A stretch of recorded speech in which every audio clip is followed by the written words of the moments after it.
पुण्यामधून बातमी समोर येते कारण आपल्या पुण्यात सलग तिसऱ्या दिवशी मुसळधार पाऊस होतोय। दुपारनंतर पुण्यामध्ये पावसाचा जोर हा वाढलाय।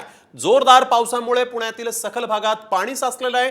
शिवाजीनगर रोडला अक्षरशः नदीचं स्वरूप आलंय। त्यामुळे साचलेल्या पाण्यातून वाहनं काढताना चालकांना मोठी कसरत करावी लागतेय। या मार्गावर वाहनांच्या रांगा पाहायला मिळाल्या। याशिवाय ससून रुग्णालय परिसर, शनिवारवाडा परिसरही जलमय झाल्याचं पाहायला मिळत आहे। हवामान विभागानं आज पुणे जिल्ह्याला अलर्ट जारी केला असून पुणेकरांनी काळजी घेण्याचं आवाहन केलेलं आहे। तर ही तीन दृश्य आपण बघतोय। यावेळेस रस्ते जलमय झालेले आहेत, वाहनं देखील अडकली आहेत। पुणेकरांची पुरती तारांबळ झाली आहे। ससून रुग्णालयाचा हा परिसर, शिवाजी रोड परिसर या भागामध्ये रस्ते कशा पद्धतीने जलमय झालेत त्याची ही दृश्य। शनिवारवाडाच्या परिसरामध्ये देखील पावसाचं पाणी हे रस्त्यावर आलेलं आहे आणि याच साचलेल्या पाण्यातून वाहनं काढताना वाहन चालकांना मोठी कसरत करावी लागते। सर्वसामान्य पुणेकरांना गेल्या 3 दिवसांपासून या पावसाचा त्रास झालेला आहे। या पावसामुळे हाल मोठ्या प्रमाणात होत असल्याचं पाहायला मिळत आहे। रस्त्यांना नद्यांचं स्वरूप आलेलं आहे। जवळजवळ गुडघाभर इतकं पाणी हे रस्त्यावर साचलेलं आहे आणि याच साचलेल्या पाण्यातून वाट काढताना वाहन चालकांची कसरत देखील इथं पाहायला मिळते। पुण्यात सर्वदूर तिसऱ्या दिवशी पाऊसच पाऊस आहे। अनेक सखल भागांमध्ये पुण्यातल्या पावसाचं पाणी शिरलेलं आहे, पाणी साचलेलं आहे। रस्त्यांना देखील चक्क नद्यांचं स्वरूप आलं की काय अशीच स्थिती सध्या पुण्याची झालेली आहे।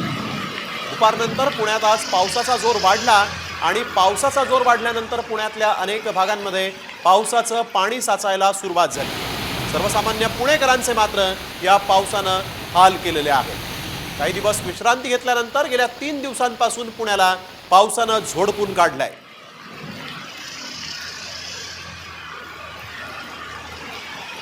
पुण्यात गेल्या 1 तासांपासून मुसळधार पाऊस बरसतोय। हवामान विभागाने दिलेल्या रेड अलर्ट नंतर आज दुपारपासूनच पुणे शहरासह उपनगरांमध्ये मोठा पाऊस बरसतानाचं चित्र आपल्याला पाहायला मिळतंय। गेल्या 1 तासांपासून झालेल्या पावसामुळे अनेक ठिकाणी जे रस्ते आहेत त्यांना नद्यांचं स्वरूप आल्याचं चित्र जे आहे ते आपल्याला या ठिकाणी पाहायला मिळतंय। मी सध्या ससून हॉस्पिटलच्या समोर आहे आणि आपण जर पाहिलं तर हा संपूर्ण परिसर जो आहे तो पाण्याखाली गेल्याचं चित्र आपल्याला पाहायला मिळतंय। काही दुचाकीस्वार जे आहेत ते देखील या रस्त्यातनं पाण्याचं जायचं बघतायत। मात्र पाणी खूप मोठं असल्यामुळे ती पुढे जाणं कदाचित धोका ठरू शकतो, गाडी बंद पडू शकते, म्हणून नागरिक देखील काही खबरदारी घेण्याचं पाहायला मिळतंय। मात्र एकंदरीतच 1 तासा झालेल्या पावसामुळे संपूर्ण पुणे शहर सध्या पाण्याखाली गेल्याचं चित्र आपल्याला पाहायला मिळतंय।